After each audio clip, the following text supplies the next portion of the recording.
What's up, YouTube? Hope you're having a wonderful day today. Welcome to the 11th episode on this channel. Man, what a journey so far it's been. I want to first of all just thank every single person that decided to subscribe to this channel, because it is insane to see all this immense growth and just all these views just coming to my channel in like 2 weeks of making videos, which is just absolutely insane. It's just something that I did not expect at all. It's crazy to see how much growth this channel is receiving. And once again, I want to extend my gratitude and appreciation to each and every single one of you, because you guys are just amazing. I see the comments. I do see the negative comments too, but again, I reply to every single person, even if it's a positive or a negative comment, because that's what I'm all about. I'm about answering your questions and being transparent and sharing what my thoughts are based on my own personal experience and what I've seen in the military and finance wise. So if there's something that you disagree with, please tell me in the comments below. I would love to have a discussion and conversate, basically explain my perspective to you if you disagree, and to hear your perspective, right? Because that's what this channel is all about. It's about sharing my experience and spreading the word. Enough of that. In this video, I want to talk about a very important topic that I wanted to talk about for the longest time, and that is the biggest financial mistakes that a lot of young military members make, specifically in the active duty component. This may apply to people in the Guard and reserves, but this is primarily aimed towards people in the active duty component, whether you're Army, Marine, Navy, Air Force, doesn't matter. It's just, what matters is that this is targeted towards active duty. But enough of that. Let's jump into the top 10 financial mistakes that young service members make while they serve active duty. All right, so the number one financial mistake that I see a lot of young military members make is finance an expensive car. Now look, the reality is, right, I think financing a brand new car is the number one wealth killer, especially when you're in the military, because newsflash, the pay in the military is not the best. However, it is manageable. But if you decide to go out of your way and get a brand new car and decide to finance it with that military pay, that makes your finances completely unmanageable. You won't have a lot of money left over, considering that not only do you have to pay for the car itself, pay it off, you have to pay the interest, you have to pay the outrageous car insurance rates. It all adds up. Not only that, you have to maintain the car too while you pay it off, because it's not an appreciating value. It's not an appreciating asset like stocks are or real estate are. It's a depreciating asset, meaning it loses value no matter what over time. The more you use it, the longer you use it, the more it depreciates in value. So you're technically giving money away, and I can't see myself getting a brand new car unless I'm already in a very comfortable financial situation. Now, I do want to say there's nothing wrong with financing a brand new car. It is nice to have a brand new car, but when you're in the military, it's not really a priority to have a fancy car. Your number one priority is to stack money and to invest as aggressively as you can. And to do this, you've got to be frugal. You got to save your money, not waste it all, and drive a beater car like I do. I drive a paid off 2014 Honda Accord, which has served me nothing but just positive results. It's been not only a good, reliable car to get from point A to point B, but it's also been an asset for me, since I can use it for things like DoorDash or Uber Eats, which makes me more money.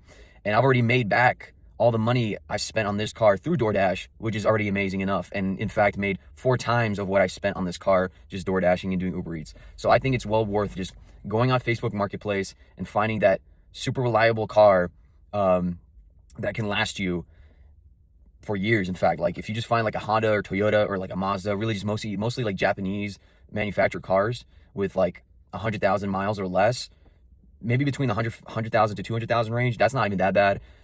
It will last you because there's not a lot of maintenance required. Insurance is very cheap on these types of cars, and the fuel economy, I forgot to mention that, fuel economy are great on these types of cars.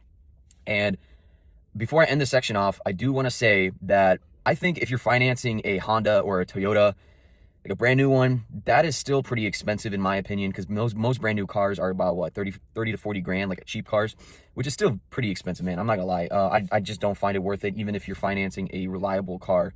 Over a span of a couple of years, this can be $20,000 to $40,000 that could have been invested in the stock market, appreciating in value rather than wasting it all on a depreciating asset. So that's the number one thing that soldiers make the mistake of, is financing a brand new car.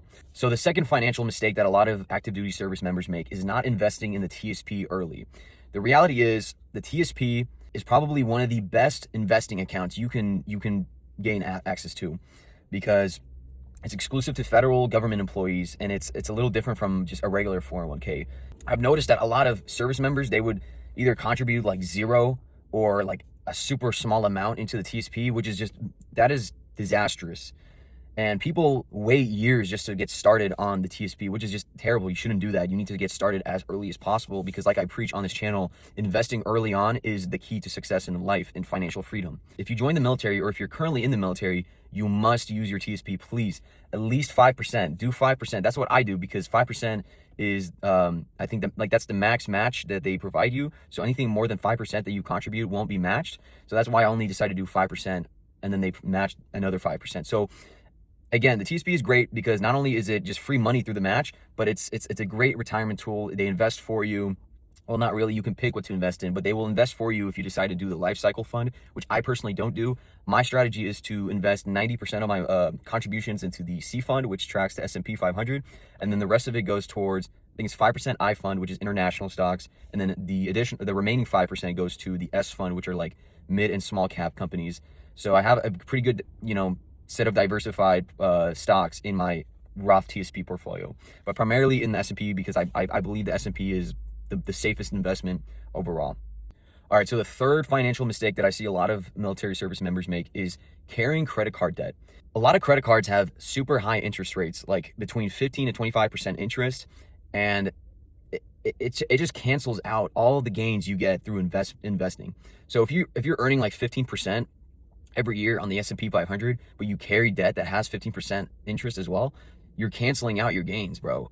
First of all, before you even invest, you need to be debt free. That's what I personally think. If you have any sort of debt, I do not think that investing will solve your problems. I think you should be paying off your highest interest debt first, and then build up from there, and pay off the smaller debt. Because the reality is, again, if you're investing but you have debt, all those gains you get through the market will completely cancel out the interest you earn on your debt. So focus on paying off your debt, especially your credit card debt, and just relieve that long-term financial stress. Just be debt-free and invest in the stock market. You should be using credit cards. Don't get me wrong. When I say that carrying credit card debt is bad, I'm talking about the debt being bad. I'm not talking about how credit cards can be a good tool, because they are a good tool. Because not only do they allow you to build credit, they allow you to earn rewards and free things, right? Like free travel, free points, etc., right? And they're very convenient and safer to use than a debit card. Because if something were to happen, someone, used your credit card, you can easily dispute that versus a debit card. And additionally, if you're active duty military, you have access to some of the best credit cards in the market, such as the Amex Platinum, the Amex Gold, the Chase Sapphire Reserve, Venture X, the list goes on. The reason why they're free is because there's this thing called the Military Lending Act, which means that the annual fees get completely waived. So that $900 annual fee that you see with the Amex Platinum will be completely waived, and $0 if you're active duty military. Now, this is only when you're active duty, meaning this doesn't apply to National Guard or reserves. And then once you're out of the military, the active duty service, you will have to start paying for the annual fee. At that point, you have the option of downgrading your credit cards, or you can just cancel them outright, which isn't the best, but again, I think it's worth spending, the 5 years, the one contract, being able to use all these premium credit cards completely for free, because it's a lot of money you're leaving out on the table. And especially if you're doing 20 years, it is absolutely worth it, because 20 years of building credit on premium credit cards for free, that is a steal. I say go for it. But again, I want to emphasize, do not carry debt. Always, always, always pay off your debt and never miss payments, because that's gonna destroy you. That's going to destroy your financial wealth and your well-being, and you just got to be debt-free, man. So focus on debt, and then you should start investing. So financial mistake number 4 is getting married for BAH. Now, if you don't know what BAH is, it's basic housing allowance. If you're in the military, you'll notice, like, people joke, oh, we should get married to get BAH and whatever, right? Maybe you're a civilian if you've heard this joke before. A lot of troops, like a lot of service members, you will notice, rush into marriage just so that they can leave the barracks, just so they can find independence and receive all this extra money. But I'm telling you, if you're not confident with the partner you currently have, and you're not going to stay together, it's not worth it. Because look, divorce is probably one of the biggest financial disasters you can experience. There's plenty of legal fees, there's child support, there's lost savings, there's just emotional and financial stress that comes with it, and it's just not worth taking that risk with someone you may not actually stick with for the rest of your life. So while yes, getting BAH might sound enticing, it's not worth it if you're just doing it for the money. You need to do it with someone that you love a lot and you know you can be with for the rest of your life, or just don't get married at all and just stick to being single and just thug it out with the single enlisted base pay. Because again, if you're single, or if you have like a girlfriend or boyfriend or whatever, it's really easy to save money because you're not, filing together. You're earning your own money and it's in your control. So I say, do not get married just for the money. Financial mistake number 5 is lifestyle inflation after you get promoted or any sort of raises. So each promotion you get and every raise you get in the military, you'll notice that people go all crazy and they get all flashy because now they earn more money so they can afford flashier, more fancy things. But that's literally called lifestyle inflation, and you do not want that. You want to avoid that. You'll notice that these people that, like NCOs especially, or officers that start making more money than they used to, will begin getting a better, more expensive car. They might get a better apartment. They might just spend more money, go out more. This can result in your net worth staying exactly the same or just not increasing at all. Because if you're making more money but you're spending more, you're in the same position as you were before you got that raise. So I just think that when you start making more money, just make sure you're not inflating your ego or your lifestyle. Just stick to the same plan you've always had. Be disciplined with your money and just, again, invest. Keep investing more and more. When you get a raise and you start making more money, invest even more money into the market, because guess what? The more you invest, the more that money compounds and the more earnings you will get early on in your career. So if you want to retire much earlier or be a millionaire much earlier, like even like by your 30s, for example, bro, get your raises and just invest more money into the market or whatever business you have, and just guess what? You'll be rich. You'll be successful, and just live frugally. Don't be boring. Like, you can spend money, bro. Like, you can spend money and have fun, but just be smart with it. You can drink, you can do your vices or whatever, but in moderation. Don't do it excessively and don't overspend. So that's the whole point, right? So mistake number 6 that I see a lot of military service members make is ignoring their educational benefits. Your educational benefits are probably the most valuable benefits, the most crucial, just like the most vital benefits you should be utilizing when you're in the military, because you're going to be missing out on you're going to be missing out on hundreds of thousands of dollars worth of benefits if you ignore these benefits, if you ignore your educational benefits. I see countless people, they leave the service without using any tuition assistance, which is, if you don't know what that is, TA is basically just free money that they give you every fiscal year to spend on school while you're serving, meaning this doesn't go into your GI Bill at all. So I see a lot of people either come out of the service with a degree that they didn't have to use their GI Bill on, or they come out of the service not using their TA at all, and now they have to resort to the GI Bill, or they just don't use it at all, and they just come out with no degree, and now they're in the civilian sector with no degree and just a clearance and military experience, which is, it's still pretty good, but it's not as good as someone coming out with a full degree, right? You could have gotten it completely for free while you're in. Now you missed out that chance and that opportunity. So please, please, please do not waste any of your educational benefits. You should be starting school within the first year or two of your service. And even if you partially complete your degree while you're in with TA, you can just finish off the rest of your degree using the GI Bill. So aim to leave with a degree complete or close to completing. So financial mistake number 7 I see a lot of service members make is transitioning out of the military without a plan. So this kind of correlates with reason number 6, or with financial mistake number 6. Again, if you've got to have a plan before you leave the Army, because you'll see a lot of service members come out with no savings, no jobs lined up, no clear direction.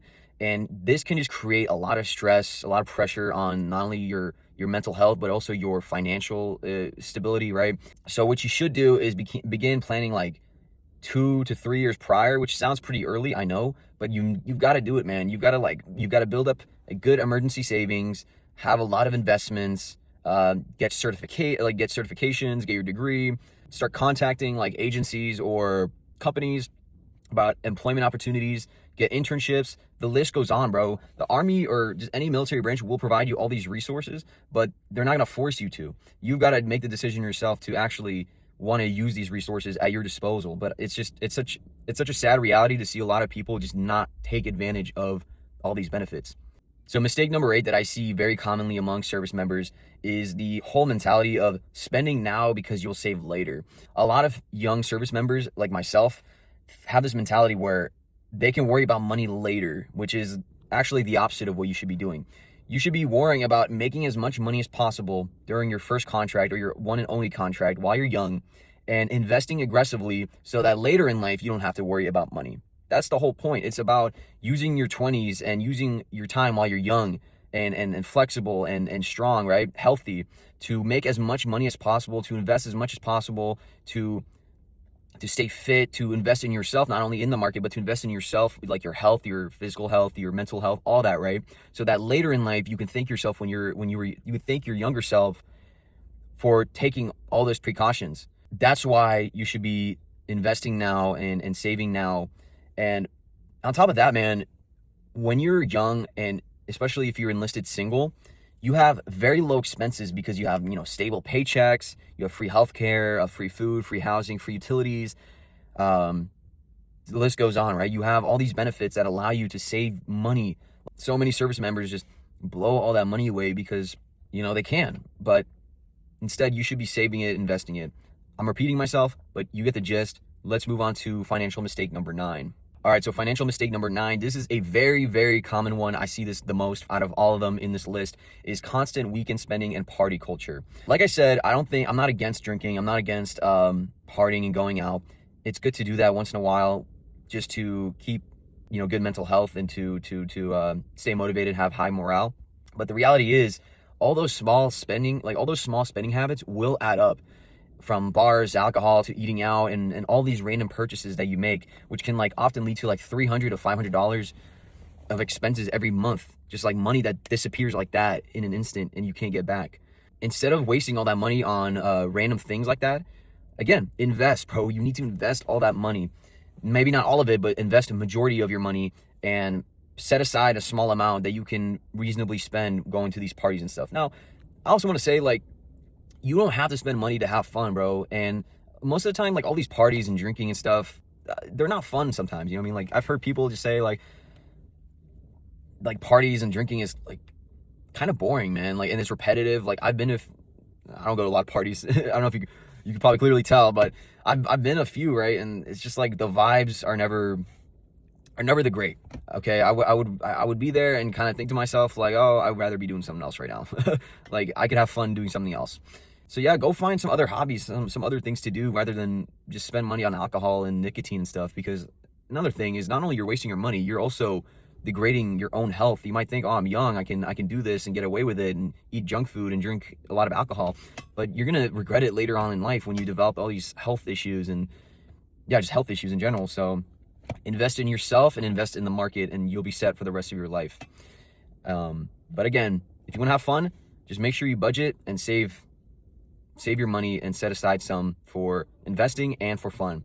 So financial mistake number 10 that I see a lot of service members make is believing that building wealth in the military is impossible. This is a mindset that keeps people stuck and not progressing forward. Look, the truth is expenses are very low than any civilian life, right? Civilians, they have to pay for rent. They have to pay for, sometimes they have families that they have to feed. They have to feed themselves, buy groceries and stuff. And things aren't cheap right now. So when you're in the military, the benefits are extremely valuable. The pay may not be great, but it's made up by all the stuff that they pay off for you. Again, free housing, free benefits, college, utilities, food, the list goes on. And wealth building is very possible when you're in the military, and especially when you're in the active duty component. Trust me, I think any service member, any disciplined single enlisted service member, can leave their first contract, whether it's 4 to 6 years, usually around the 4 to 5 year range. They can come out of their first contract with $50,000 to $100,000, even more than that, invested in the stock market and saved with a completed degree or partially completed degree, with zero debt and a very high credit score. That is a setup that you can come out of the military with if you do all the steps right.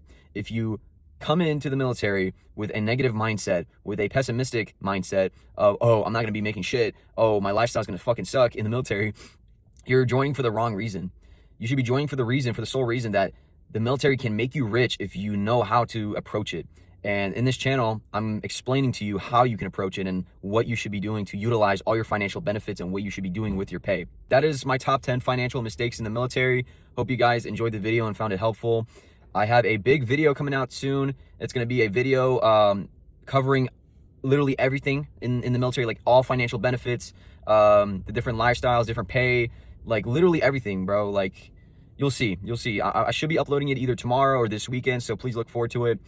Again, I want to thank every single person on this channel for supporting me and commenting and subscribing. You guys are absolutely the best and just crazy. The growth is insane and it just keeps growing. I want to see all of you guys succeed, and I love to see where the future of this channel is heading, honestly. Military finance was not something I expected to make, was something I expected to make money, or not money on.